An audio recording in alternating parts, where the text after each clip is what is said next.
इतनी शिद्दत में खड़े हैं, तो इनकी मौजूदगी को सलाम। मुझे पता है नया पाने की चाहत में पुराना छूट जाता है, नया पाने की चाहत में पुराना छूट जाता है। तुझे अपनाऊं तो मुझसे जमाना रूठ जाता है। मोहब्बत पढ़ने लिखने में बहुत आसान है, लेकिन मोहब्बत को निभाने में पसीना छूट जाता है। दिल्ली में बैठी हुई सरकार एक बिल लेकर के आई है, वक्फ अमेंडमेंट एक्ट। हम ही को कातिल कहेगी दुनिया, हमारा ही कत्लेआम होगा। हम ही को कातिल कहेगी दुनिया, हमारा ही कत्लेआम होगा। हम ही कुएं खोदते फिरेंगे, हम ही पे पानी हराम होगा। हमारे आबाओ अजदाद की दान की हुई जमीनें दिल्ली में बैठी हुई सरकार, दिल्ली का हाकिम लूट करके अपने धन्ना से दोस्तों को देना चाहता है। इसलिए यह बिल लेकर के आया गया है। पूरे मुल्क में इस बिल के खिलाफ एहतजाज हो रहा है। देश की पार्लियामेंट में आपने देखा, हम सारे लोगों ने इस बिल के खिलाफ लगातार लड़ाई लड़ी, लेकिन नंबर उनके पास है, इसलिए यह बिल पास हो गया। अब लड़ाई सड़कों पर लड़नी है। देश की माननीय उच्चतम न्यायालय में, सुप्रीम कोर्ट में यह मुकदमा ऑलरेडी पेंडिंग है, और मुझे पूरा यकीन है कि हमारे देश की सुप्रीम कोर्ट इंसाफ जरूर करेगी। नमस्कार, मेरा नाम है अभिषेक राज और आप देख रहे हैं सामाजिक मुद्दा, नई सोच नई उमंग।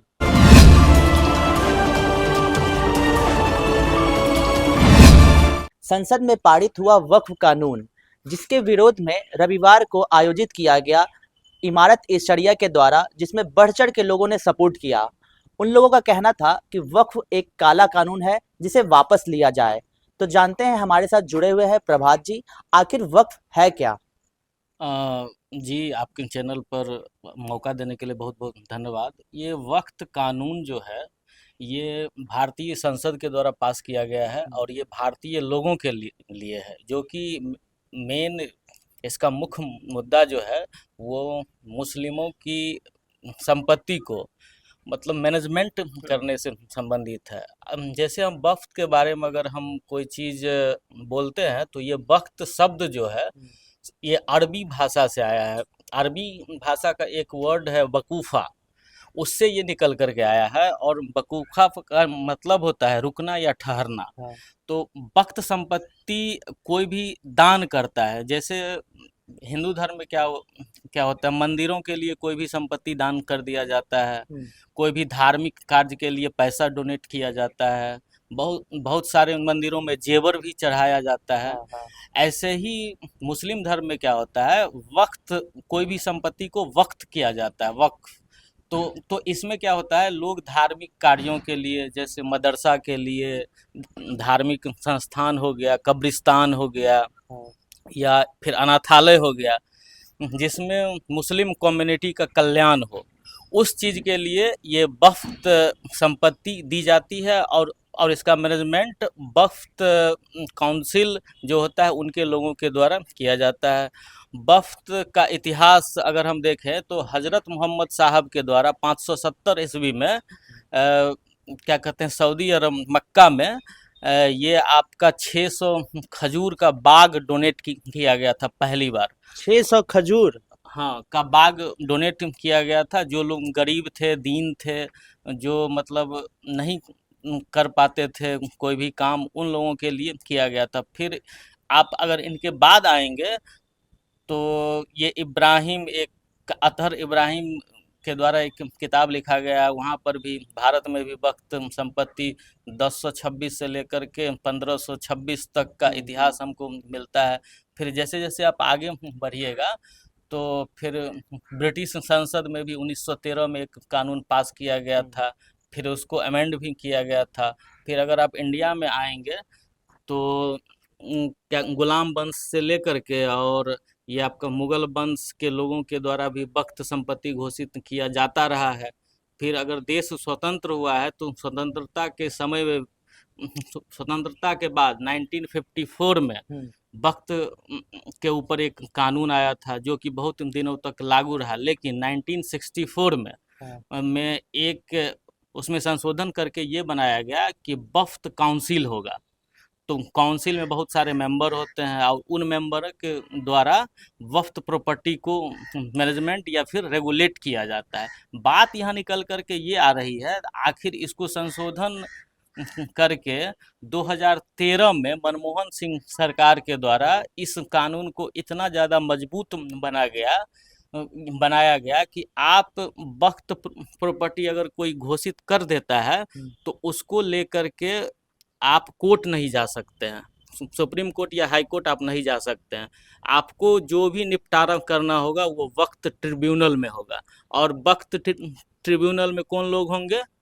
वही वक्त काउंसिल के द्वारा अपॉइंट किया गया लोग। तो ये एक प्रॉब्लम वाली बात थी, अगर कोई लोग पीड़ित है तो वो सुप्रीम कोर्ट और हाई कोर्ट क्यों नहीं जा सकता है?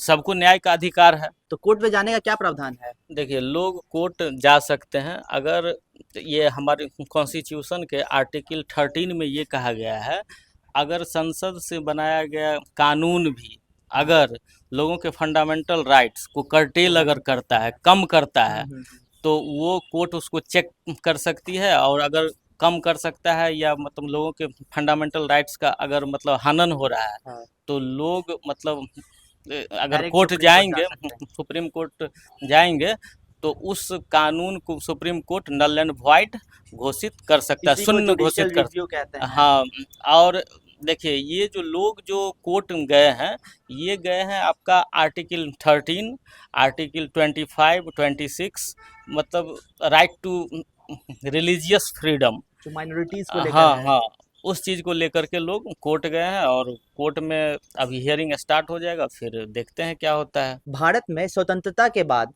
इसका वक्फ का इतना ज्यादा प्रचलन कैसे हो गया? देखिए, ये बात है 1954 का, जब हम लोग स्वतंत्र हो चुके थे, तब एक भारतीय संसद के द्वारा ही एक कानून लाया गया था जो कि वक्फ को के मैनेजमेंट से लेकर के था। लेकिन फिर बाद में 1964 में इसी 1954 के कानून को अमेंड किया गया और एक वक्फ काउंसिल बनाया गया, जिसमें मैनेजमेंट के लिए बहुत सारे उपाय किया गया।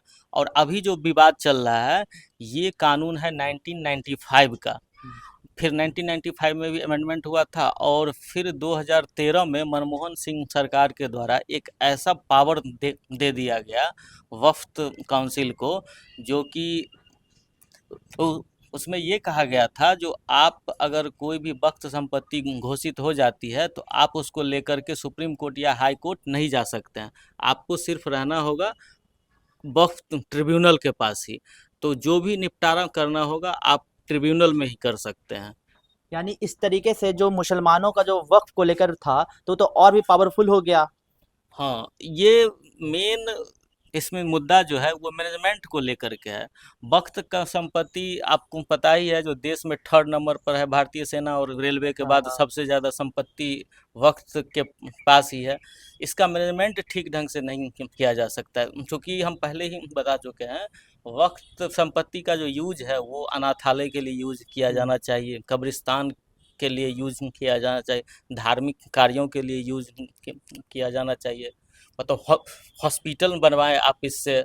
जैसे कि हमको कहना था कि वक्फ केवल मतलब मुसलमानों के भला के लिए होगा या फिर इसमें सारे जाति धर्म इंक्लूड होंगे? नहीं, ये तो होगा वक्त सिर्फ मुसलमानों के लिए, क्योंकि वक्त संपत्ति को का जो डोनेशन होता है वो सिर्फ मुसलमान ही करते हैं। लेकिन अब नया कानून में ये भी कहा गया है, जो अभी ये अमेंडमेंट हुआ है, उसमें ये प्रावधान किया गया है, जो भी मुस्लिम 5 साल से अगर मतलब इस्लाम का प्रैक्टिस कर रहा है, वही सिर्फ डोनेट कर सकता है अपना जमीन या फिर कोई भी संपत्ति को। तो भारतीय संविधान में इसका प्रावधान क्या है वक्फ को लेकर? चूँकि ये एक एक्ट है, तो भारतीय संविधान में कोई प्रावधान नहीं है इसका, एक्ट के थ्रू मतलब संविधान में ऐड किया गया है। लेकिन क्या कहते हैं, बहुत सारे लोगों के द्वारा वक्त संशोधन बिल के खिलाफ कोर्ट में गए हैं लोग, जैसे ये आम आदमी पार्टी के अमानतुल्लाह खान, असदुद्दीन ओवैसी, AIMIM के, और बहुत सारे लोग के द्वारा कोर्ट जाया गया है। देखिए, ये कानून जो है ये संसद के द्वारा पास किया गया है।